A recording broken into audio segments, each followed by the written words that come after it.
आइए सुनिए, देखिए, समझिए सनातन सत्य। जैसी दृष्टि वैसी सृष्टि, दृष्टि विज्ञान।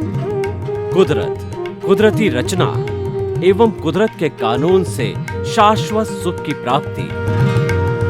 जोधपुर के परम पूज्य महात्मा उपासक प्रोफेसर डॉक्टर सोहन राज तातेड़ के निर्देशन में सनातन सत्य। जैसी दृष्टि वैसी सृष्टि, दृष्टि विज्ञान।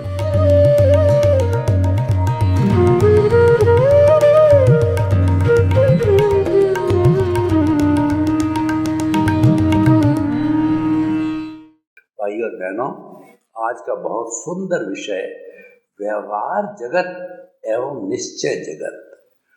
व्यवहार जगत वह होता है जो हम खुली आंख से देखते हैं, 5 इंद्रियों से देखते हैं, और 5 इंद्रियों कुल 23 विषय है जो बाहर की दुनिया से वो विषय तान के लाते हैं और हमारे भीतर जो कार्बन शरीर है उसको सौंपते हैं। वो सारा बाहर का जगत है। बाहर का जगत व्यवहार जगत है, भुगतान का जगत है, मनोरंजन का जगत है, और उसके सारे हम मन वचन काया की सारी क्रिया करते हैं। यूं कहूँ कि वो मन वचन काया का जगत है तो कोई अतिशयोक्ति नहीं होगी। और ये जगत हम पीछे से लेकर के आते हैं, क्रिएट करके आते हैं। मैं आपको उदाहरण देना चाहता हूँ। इस जन्म में मेरा नाम सोहन राज तातेड़ है। पिछले जन्म के अंदर मैं मोहन राज था। मोहन राज ने पूरे जीवन भर जैसे जैसे प्रतिष्ठित आत्मा के अंदर भाव डाल करके चार्ज किया, तो एक भाव को हम एक कॉज कहते हैं और कई भाव जो इकट्ठे हो जाते हैं जो उसको बंच ऑफ द कॉजेस कहा जाता है। और उन सब की एक कॉजल बॉडी, लिंग शरीर, कार्बन शरीर बोला जाता है। अलग अलग हर धर्म दर्शन ने अलग अलग नाम दिए, लेकिन अज्ञानता में सब करीब करीब देश की मतलब हमारे जो है भारतीय और भारतीयता धर्म दर्शन 360-65 तरह के सब तरह के धर्म दर्शन जो आत्मा में विश्वास करते हैं, पुनर्जन्म में विश्वास करते हैं, कर्म में विश्वास करते हैं, वे सभी अज्ञानता को दुख का कारण, अज्ञानता को कर्म बंधन का कारण, अज्ञानता को आत्म बंधन का कारण मानते हैं। तो वह अज्ञान है हमारे भीतर छुपा हुआ है और वही हमारा व्यवहार जगत है। व्यवहार जगत खड़ा करने वाला अज्ञान है, व्यवहार जगत भुगतने वाला अज्ञान है। और जो हमारा निश्चय जगत का मालिक जो है, मूल आत्मा है और द्रव्य आत्मा है, उसकी केवल हाजिरी है, वो और कुछ भी नहीं करती। वो ज्ञाता है, वो दृष्टा है, वो जानने वाला है, देखने वाला है, उसकी मात्र हाजिरी है और कुछ भी नहीं है। तो मोहन राज ने जो क्रिएट किया, इस जन्म का जितना भी डिस्चार्ज है मोहन राज ने चार्ज किया। देखिए कि चार्ज करने वाला और है, डिस्चार्ज करने वाला और है। मानने वाला मोहन राज था, भुगतने वाला सोहन राज है। सोहन राज आज प्रतिष्ठित आत्मा में जैसे जैसे पुरुषार्थ करके भाव डालेगा, उससे जो नई कॉजल बॉडी बनेगी वो अगले जन्म में भुगतने वाला यशवंत राज होगा। मोहन राज, सोहन राज और यशवंत राज, ये 3 शरीर आ गए, लेकिन तीनों के अंदर आत्मा वही थी, उसी की विटनेस थी। इसी कारण से कोई ये हो नहीं सकता कि करने वाला और भुगतने वाला भुगते नहीं, और करने वाला कर जावे, भुगतने वाला भुगते नहीं। ऐसा होता नहीं है, क्योंकि प्रेजेंस विटनेस है, वो हमेशा हाजिर रहती। उसकी हाजिरी के बिना जो है कॉजल बॉडी बनती नहीं है। उसकी हाजिरी के बिना ये शरीर है वो मात्र एक मुर्दा होता है। मुर्दा कुछ कर नहीं सकता। इसीलिए कहा गया है ये शरीर पिछले जन्म के कर्म के भुगतान के लिए मिला है, और जब भुगतान कर्मों का पूरा हो जाएगा, आयुष्य संपन्न हो जाएगा। आयुष्य की सांसें बनती, जब अंतिम सांस ले ली जाएगी, राम नाम सत हो जाएगा, तो इस जड़ को और कुछ नहीं ले जाके शमशान के अंदर इसको जला दिया जाएगा।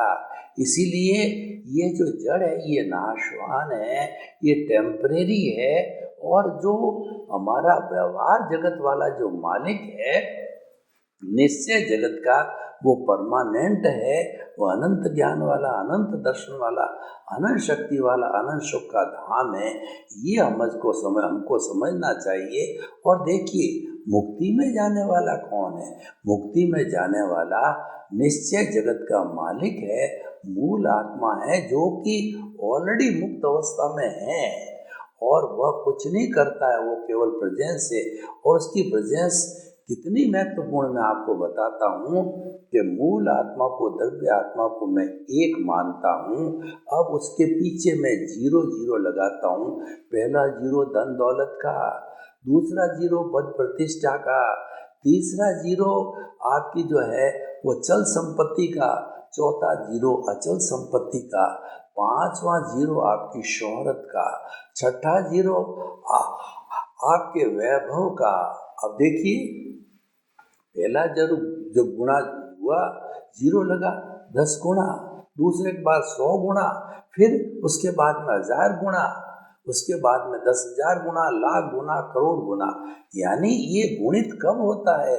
जब हमारा परमात्मा हाजिर है, जब मूल आत्मा है, वो परमात्मा है, वो शुद्ध आत्मा है, वो हमको बनना है, अभी बने नहीं है हम, वो हमारा लक्ष्य है, वो हाजिर है, तब ये सारा जो है बना है।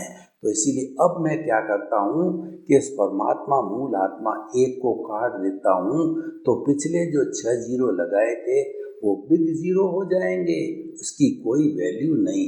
तो हम ये कहना चाहते हैं कि जड़ हमारा साधन है और जो हमारा चेतन है वो साध्य है। चेतन की हाजिरी के बिना कुछ नहीं होता है, तो चेतन प्रमुख है। तो हमें अधिकतम, क्यों, चेतन अनादि अनंत काल से, और ऐसे शरीर तो कई बार आए और कई बार चले गए, तो हमें जो किसके पलड़े में रहना चाहिए, हमें किसकी ज़्यादा चिंता करनी चाहिए, हमें चेतना की चिंता करनी चाहिए, चेतना के पाले में रहना चाहिए। हम इसको स्वस्थता भी कहते हैं, स्व में अवस्थित होना चाहिए। हम इसको स्वाध्याय भी बोलते हैं, स्वयं का अध्ययन करना चाहिए। आपको ये अध्ययन करना चाहिए कि मैं कौन हूँ, कुल मिला के अपने स्वरूप की जानकारी करना, सेल्फ रियलाइजेशन करना, और दूसरा आत्मनिरीक्षण करना, आत्म परीक्षण करना, इंट्रोस्पेक्शन करना, ये सब हमारी चेतना से जुड़े हुए जो हमारे संबंध है, उसको हमें ज़्यादा से ज़्यादा ध्यान देना चाहिए। परंतु देखिए, मैं आपको एक दूसरी बात और बताता हूँ कि हमारे भीतर चेतना एक ही है, लेकिन चेतना के 3 स्तर है। जैसे कि स्टूडेंट होता है, वह जब 5th में पढ़ता है तो प्राइमरी का स्टूडेंट, जब 8th में आता है तो मिडिल का स्टूडेंट, जब 11th में आता है तो वो स्कूल का स्टूडेंट, जब वो ग्रेजुएशन करता है कॉलेज का स्टूडेंट, पोस्ट ग्रेजुएशन डॉक्टरेट करता है तो यूनिवर्सिटी का स्टूडेंट। उसी तरीके से हमारी चेतना के 3 स्तर बताता हूँ, तो आपको सब चीज़ समझ में आ जाएगी। चेतना का पहला स्तर है, वो है हमारी बहिरात्मा, जिसको हम स्वार्थ की चेतना कहते हैं, और जिसको जो है हम जीवात्मा भी कहते हैं। ये कॉमन मैन कोई भी होता, सब जीवात्मा हर एक में होती, चाहे पेड़ पौधा, गाय भैंस, ऊंट बैल, कोई भी हो, सभी जीवात्मा होते हैं। और वो स्वार्थ की चेतना से, मनुष्य भी जो जीवात्मा होते हैं वो स्वार्थ की चेतना से संचालित होते हैं। स्वार्थ की चेतना अपने और अपने परिवार, मैं मेरा तक ही सीमित होती है। मेरा घर, मेरा परिवार, मेरे धन, मेरा दौलत, मेरे बाल, मेरे बच्चे, मैं इतना बड़ा, मैं इतना लखपति, करोड़पति, मैं प्रधानमंत्री, मैं राष्ट्रपति, मैं मेरा तक सीमित रहता बुरा नहीं है। क्योंकि स्वार्थ अपना अपना परिवार तक का रखना ये भी जरूरी है। उसके बिना कौन आपका और आपके परिवार का भरण पोषण करेगा। स्वार्थ के बिना भरण पोषण नहीं होगा, आपको कमाना भी पड़ेगा, साधन भी जुटाने पड़ेंगे। तो इसीलिए स्वार्थ की चेतना वाला क्या कहता है, मैंने पिया, मेरे बैल ने पिया, कुआं डहे तो डहे। यानी अब पहले पुराने जमाने में क्या होता करता था, पानी चड़त से निकाला जाता था तो पानी क्या है कि पीने वाला पानी पी लेता था, और पशुधन होता था, पशु धन पी लेता था, आदमी रवाना हो जाता था। फिर वो सोचता मेरी बला से कुआं ढह जाए तो मेरे को क्या करना है, इस कुएं का पानी वापस नहीं पीना है। उसको ये पता नहीं है कि ये और भी मेरे जैसे बहुत से जो व्यक्ति है, पशु है, पक्षी है, सबको पीने के लिए चाहिए, क्योंकि पानी तो सबका है। तो लेकिन वो इस बात को भूल जाता है। तो इस तरीके से ये स्वार्थ की चेतना, अब क्या होता देखिए, अब आगे नया मोड़ होता है, नया जीवन मिलता है, नया जन्म मिलता है, और मनुष्य जन्म की सार्थकता स्टार्ट होती है। वो स्टार्ट होने के लिए हमारा जो है वो कहना चाहिए कि हमारा जो है वो उपादान होना चाहिए, पूर्व जन्म की हमारी कमाई होनी चाहिए, जिसको हम कहते हैं उपादान। वो होना चाहिए, हमारा पुण्योदय होना चाहिए। जब हमारा उदय और प्रारब्ध पुण्योदय का आता है तो क्या होता है, उस पुण्योदय के माध्यम से हमारे को ज्ञानी पुरुष मिलते हैं, सदपुरुष मिलता है। वो पुण्योदय के कारण जो है वो कुदरत अपने आप उस ज्ञानी को या सदगुरु को आपके पास लाती है, या आपको सदगुरु के पास में भेजती है। गुरु कृपा करता है, ज्ञानी पुरुष कृपा करता है कि इसका भला करो। वो तिन्नाणम तारियाणम होते हैं, वो स्वयं तरने वाले होते हैं, आपको तारने वाले होते हैं। वो जो पुण्यार्थी लोग होते हैं उनको सम्यक दर्शन देते हैं, उनको आत्मज्ञान देते हैं और उनका भला करते हैं। हर एक को तो मिलता नहीं है, क्यों नहीं मिलता है, उनका पुण्य नहीं होता, पुण्य नहीं होता है। तो कुदरत है जो इसका संचालन करने वाली होती है, मन वचन काया की वो कुदरत है। वो वैसे जो है संजोग ला करके खड़ा नहीं करती है। तो इसीलिए पुण्योदय हुआ और ज्ञानी पुरुष आए। ज्ञानी पुरुष का अतिशय विशेषता क्या है कि आपका जो दर्शन मौन या कि अनंतानुबंधी कषाय अवस्था है, जो कि कर्मों का बंधन करने वाली है, कर्ता भाव बोलते हैं, वो उस कर्ता भाव पे चौकड़ी लगा लेता है और ज्ञान देने के पहले आपसे एक MOU, एक लिखित एग्रीमेंट कराते हैं कि द्रव्य कर्म, भाव कर्म, नौ कर्म, मन वचन काया तथा मेरे नाम के सब माया आप प्रकट परमात्मा प्रभु के सूचरणों में समर्पित करता हूँ, मैं समर्पित करता हूँ। जब समर्पित कर दिया, उन्होंने अपने कब्जे में ले लिया और आपको जो है वो अकर्ता पद से चौकड़ी मार दी। और उन्होंने कहा कि मैंने जो है भेद रेखा खींचती, तुम्हें भेद विज्ञान देता हूँ कि तुम अलग हो, शरीर अलग हो। यानी उन्होंने हमारे को जो है अंतर आत्मा पद पर विराजित कर दिया। हमारा नया जन्म हुआ, हमको ज्ञान मिला, हमको मुक्ति की और उन्होंने खड़ा किया। ऐसा गुरु का प्रताप होता है। इसीलिए कहा करता है कि गुरु बिना ज्ञान नहीं है। गुरु का मतलब होता है अंधकार रूप, मतलब दूर करने वाला। गुरु जो है हमारे अंधकार रूपी, अज्ञानता रूपी अंधकार जो भीतर तिमिर है उसको हरने वाला होता है। वो ज्ञान का दीपक लगा देता है, उस ज्ञान के दीपक के सहारे सारा अंधेरा छट जाता है। गुरु स्व पर प्रकाशक होता है और जो वो ज्ञान का दीपक जलाता है वह भी स्व पर प्रकाशक होता है। और हमारे भीतर जो विराजित शुद्ध आत्मा भगवान है वह भी स्व पर प्रकाशक, वो दृष्टा कहलाता है। तो भाई और बहनों, वो हमारा रास्ता खोल देता है। ये आत्म पद पर विराजित करना एक बहुत बड़ा परिवर्तन हमारे भीतर आ जाता है। हम समझने लग जाते हैं कि मैं तो मन वचन काया से मुक्त ऐसा शुद्ध आत्मा हूँ। ये सम्यक दर्शन होता है। फिर उसके बाद में हमको ऑटोमेटिकली सम्यक ज्ञान मिलता है। सम्यक ज्ञान क्या होता है, मैं थोड़ा 5 आज्ञा का यह विवेचन करना चाहूँगा कि जो हमारे जो दादा भगवान हुए हैं उनका परिचय मैं अभी नहीं देना चाहूँगा, क्योंकि लंबा समय लग जाएगा। मुझे दोनों जगत की व्याख्या करनी है।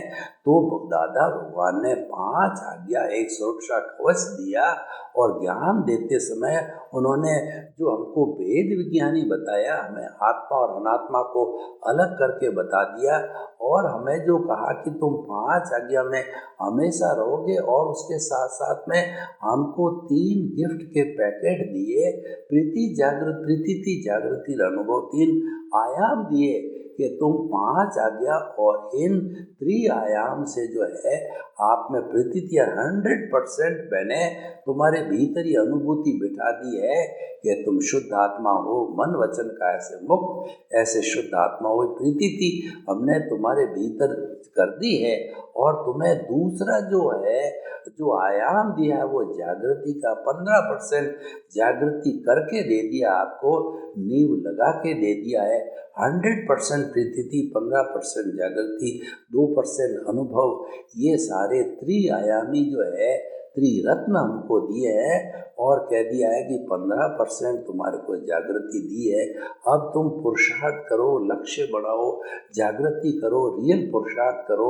रियल पुरुषार्थ क्या करना है कि मन वचन काया तथा उससे जुड़ी हुई हर अवस्था मात्र कुदरती रचना है, और वह ऑटो संचालित होती है। यानी जो पीछे से आप कॉजल बॉडी बना के लाया हो, वो उदय प्रारब्ध के अधीन वो मैकेनिकल मोड से, ऑटो मोड से चलती है, और उसको चलाने वाली प्रतिष्ठित आत्मा या कुदरत कहिए, वो है कुदरत के अधीन ही प्रतिष्ठित आत्मा होती है, वो चलाती है। और आपको उसमें से 0.001% भी कोई स्वतंत्रता नहीं है। जन्म से मृत्यु के बीच के अंदर वो सारी व्यवस्थित है, वो नियत है, वो फिक्स है, इसीलिए आपको उसकी चिंता करने की जरूरत नहीं। तो आप क्या करो, आप उसके ज्ञाता दृष्टा बन जाओ, उसके जानने वाले देखने वाले कहो कि सोहन राज मेरा पड़ोसी, और इसका जो मन वचन काया है, ये जो नाभि में रहता है, ये मैं तो देखने वाला हूँ कि इसका मन क्या चिंतन कर रहा है, वचन इसका क्या बोल रहा है, और काया जो है इसकी क्या खा रही है, पी रही है, उठ रही है, बैठ रही है, ये जानने वाला मैं मात्र होता हूँ। तो इस तरीके से जो है वो आपका सारा ज्ञाता दृष्टा, और उसी लेवल के ऊपर जो है आपका वेद विज्ञान, सम्यक दर्शन, और आपको जो है उसी लेवल के ऊपर आपको जो है शुद्ध जो है वो अंतरात्मा पद पर बिठा दिया जाता है। और धीरे धीरे जब आप लक्ष्य करते रहते हैं कि मैं तो मन वचन का ऐसे मुक्त ऐसा शुद्ध आत्मा हूँ, तो आप आत्मा के साथ तन्मयाकार हो जाते हैं, और आप जो है वो भुगतान चल रहा है मन वचन काया का, उसको मात्र देखने वाले होते हैं, तन्मयाकार नहीं होते हैं। तन्मयाकार आप अपने स्वरूप के साथ हो गए। जब आप स्वरूप के साथ में तन्मयाकार होते हैं तो बहुत बड़ी घटना, एक अद्भुत घटित होती है कि जो आपका कार्बन शरीर जन्म जन्मांतर से बर्फ की सीला की तरह इकट्ठा हुआ होता है, वो इतनी गर्मी देता है, उसको तप बोलते हैं, तपस्या कहते हैं। जागृति से तप होता है, और तप से जो है वो बर्फ की शिला की तरह जमे हुए जो हमारे कर्म हैं, वो ज्यों ज्यों गर्मी पहुंचती है, जो फास्ट स्पीड से पिघलती है, यानी कर्मों का क्षय बहुत तेज होता है, क्योंकि उसका जो ताप है बहुत जबरदस्त जो है, वो ताप आपको जो है वो मिल जाता है। इस तप का, ताप का बहुत ज़्यादा मिलने से वो होता है। तो इस तरीके से जो है हम आगे बढ़ते रहते हैं, क्योंकि ये जागृति जो है ये तप पैदा करती है, ताप पैदा करती है। और आगे बढ़ते बढ़ते जब ये जागृति खूब अच्छी तरह से होती रहती है, तो वह हमारा साथ साथ के अंदर जो हमारा वो कहना चाहिए कि जो अनुभव है वो 2%, 4%, 5% बढ़ता जाता है। और उसके साथ साथ में प्रज्ञा हमारा काम करती रहती है, और हमको ऐसा पुण्य देती है प्रज्ञा कि जो कि मोक्ष के काम आने वाला हो। मोक्ष का मतलब हमारा अनुभव, ये सारी चीजें दिमाग के अंदर आती जाती है और आप प्रभु की भजना में लग गए कि ये तो अच्युत है, ये तो अजन्मा है, इसका वर्ण नहीं, गंध नहीं, रस नहीं, स्पर्श नहीं, जलती नहीं, मरती नहीं, कटती नहीं, ये तो अव्याबाद, ये टंकोत्कीर्ण है। हरि अनंत, हरि कथा अनंत, इसकी कथा के अंदर लग गए, यानी आप रियल पुरुषार्थ के अंदर डूब गए। आप केवल प्रभु की कथा करने लग गए। आपने राग द्वेष की कथा को छोड़ दिया, उसकी तो मात्र ज्ञाता दृष्टा रहे, क्योंकि वह आपका व्यवहार जगत है, वह तो चलेगा ही, आप उससे अलग हो नहीं सकते। व्यवहार शुद्धि बिना निश्चय शुद्धि नहीं है, लेकिन वो ऑटो मोड से चल रहा, उसकी चिंता करने की जरूरत नहीं है। आप किसी कोई ड्राइवर आपकी गाड़ी चला रहा है और आप उसके पास बैठे हो, तो आप देख रहे हो कि गाड़ी चल रही है बराबर, आगे कोई खड्डा नहीं है, लेफ्ट राइट सही हो रहा है, सामने कुछ आने चलाने वाला अलग है, देखने वाला अलग है। आप तो खाली दर्शक बन के रह गए। आप तो ऐसे बन के रह गए कि आप पहली मंजिल पे खड़े हो, नीचे बच्चे खेल रहे हैं फुटबॉल से, कोई ठीक खेल रहा है, कोई ठीक नहीं खेल रहा है, और कोई ऐसे मार रहा है, वैसे मार रहा है। आप देखने वाले बन गए, आप तो ज्ञाता दृष्टा बन गए। आपकी जगह चेंज हो गई, तो आप ज्ञाता दृष्टा हो गए, देखने वाले हो गए। तो आपके ऊपर कोई, जब है आपके ऊपर कोई जिम्मेवारी आई नहीं, क्योंकि आपका जो मन वचन काया है, जिम्मेवारी उसकी थी, जो करके लाया था वो भुगत रहा है, आपकी कोई जिम्मेवारी नहीं है। तो आप आगे बढ़ते गए और धीरे धीरे जब 360 डिग्री का आपका अनुभव हो गया, तब आपको केवल ज्ञान हो गया और केवल दर्शन हो गया। ये पुरुषार्थ समाप्त हो गया। अगले जन्म में उसका जो परिणाम है केवल दर्शन मिलेगा, और उसको आयुष्य को पूरा करके आप सिद्ध बुद्ध और मुक्त बन सकते हो। तो भाइयों और बहनों, हम आपको बताना चाहते हैं कि व्यवहार जगत और निश्चय जगत दोनों साथ साथ चलते हैं, क्योंकि व्यवहार जगत जड़ है और निश्चय जगत चेतन है। जड़ और चेतन दोनों साथ साथ रहते हैं। शरीर जड़ है और इसके साथ जो अज्ञानता है वो मिश्र चेतन है।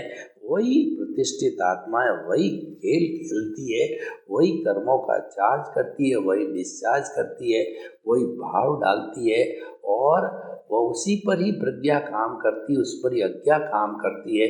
मूल आत्मा कुछ नहीं करती, तो कौन करेगा?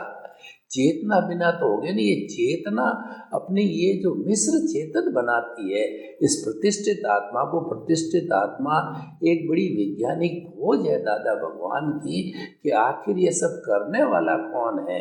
कि शरीर तो जड़ है, ये तो चलाए बिना चलता नहीं है, ये तो एक मशीन है, और मूल आत्मा कुछ करती नहीं, खाली उसकी हाजिरी होती। तो मूल आत्मा की हाजिरी से जो है ये प्रतिष्ठित आत्मा बनी है। ये प्रतिष्ठित आत्मा है, प्रतिष्ठा करती है हर जन्म के अंदर कि मुझे ऐसा पति मिलना चाहिए, ऐसी पत्नी, ऐसे माता पिता, ये धंधा, ये मुझे जो इंजीनियर, डॉक्टर, चार्टर्ड अकाउंटेंट, जो कुछ भी बनना होता है, कुबेरपति वगैरह बनना, प्रतिष्ठा डाल के कॉजल बॉडी बना देते हैं। और जब आयुष्य समाप्त होता है तो वही कॉजल बॉडी प्रारब्ध और उदय के अधीन इस जन्म के अंदर वो भुगतान के रूप में आती है। शरीर चलता है, अगले जन्म में अगला शरीर, अगला भुगतान। इसीलिए जो हमारे तीर्थंकर भगवान ने जो कर्मों की बात कही वो दो भागों में बढ़ गए। तो चार थे, वो तो बन गए घाती कर्म जो हमारी आत्मा की घात करते हैं। आत्मा के जो मूल गुण हैं वो ज्ञान, दर्शन, चारित्र और तप, इन मूल गुणों को रोकने वाला ज्ञानावर्णीय, दर्शनावर्णीय, मोहनीय और अंतराय कर्म है, वो कैरी फॉरवर्ड होते रहते हैं। क्यों? कर्मों की घात करते हैं, वो घाती कर्म है। और दूसरी तरफ जो अघाती कर्म होते हैं शरीर से जुड़े होते हैं, पुण्य पाप से जुड़े हुए हैं। घाती कर्म एकांत पाप वाले होते हैं, क्योंकि वो आत्मा की घात करने वाला तो पापी कहलाएगा। और ये पुण्य पाप दोनों होते हैं, यानी शरीर को सुख दुख की अनुभूति कराते हैं। जो उदय के साथ में सुख की अनुभूति कराता है वो पुण्य के कर्म होते हैं, और दुख की अनुभूति कराता है वो पाप के कर्म होते हैं, जिसको वेदनीय कर्म में भी दोनों भागों में बटाया गया है। पुण्य कर्म यानी इसको जो माना गया है, एक मधु मिश्रित जो है वो आपका जो कहना चाहिए वो आपका चाकू है, उसको जीभ के ऊपर लगाते हैं मीठा मीठा लगता है, ये साता वेदनीय कहलाता है। और थोड़ा जोर से चल गया तो जीभ कट जाती है, खून आ जाता है, साता वेदनीय बीमार पड़ते हैं। ये दो तरह का हो गया है, पुण्य पाप का साता असाता वेदनीय। और दूसरा होता है वो हमारा आयुष्य कर्म होता है। तो जो शुभ आयुष्य और अशुभ आयुष्य का मरोता नरक गति तिर्यज गति होती है वो शुभ होती है, मनुष्य गति देव गति शुभ होती है। तो ये दो तरह का शुभ अशुभ का जो है ये पुण्य पाप का रूप बन गया। ये हमारा जो बना है ये वो आयुष्य कर्म और नाम कर्म की 103 प्रकृतियाँ हैं। शुभ अशुभ नाम ये गति जाति वर्ण इन सब से जो है बना है। ये हमारा जो है शुभ अशुभ दोनों होता है। नाम कर्म गोत्र कर्म हमको सोशल स्टेटस देता है, ये भी शुभ होता है और अशुभ होता है। इसके बंधने के अलग अलग कारण होते हैं, छूटने के अलग अलग कारण होते हैं, वो विषय अलग है, वो कर्म सिद्धांत का विषय है। हम आपको ये बताना चाहते हैं कि ये जो हमारा व्यवहार जगत इसी से बना हुआ होता है और निश्चय जगत मुक्ति में जाने वाला होता है। वो हमारे स्वरूप की जानकारी हम करते हैं तो मुक्ति को प्राप्त हो सकते हैं। सर्वे भवन्तु सुखिनः सर्वे सन्तु निरामया। विश्व के सब जीवों को सुख मिले, शांति मिले, आनंद मिले, प्रेम मिले, सौहार्द मिले और सभी हम प्रयत्न करके इस स्वर्ग को धरा पर उतार लाएं। आपके प्रति शुभकामना, मंगल भावना। ओम शांति, ओम शांति।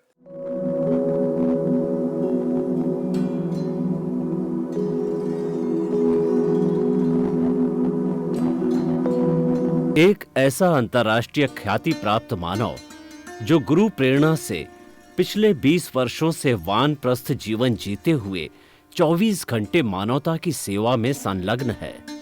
एक ऐसा मानव जो अभी राष्ट्रीय अंतर्राष्ट्रीय टीवी चैनलों पर 7,500 एपिसोड के माध्यम से सनातन सत्य, आत्मविज्ञान एवं पुनरुत्थान, व्यवहार एवं निश्चय जगत के जीवनोपयोगी विषयों पर हृदय स्पर्शी प्रवचन कर चुका है। उस मानव का नाम है महात्मा उपासक प्रोफेसर डॉक्टर सोहन राज तातेड़। प्रोफेसर तातेड़ द्वारा योग, दर्शन, शिक्षा विषयों पर रचित पीएचडी स्तर के 250 शोध ग्रंथ भारत के 100 प्रतिष्ठित विश्वविद्यालयों में शोधार्थी पढ़ रहे हैं तथा वे सभी शोध ग्रंथ वहां की सेंट्रल लाइब्रेरियों में उपलब्ध हैं। महात्मा सोहन राज ने अभी तक हजारों स्कूलों, कॉलेजों, विश्वविद्यालयों एवं संस्थाओं में सेमिनार, वर्कशॉप, कैंप लगाकर लाखों विद्यार्थियों को योग, दर्शन, शिक्षा का प्रशिक्षण देकर उन्हें सुसंस्कारित किया।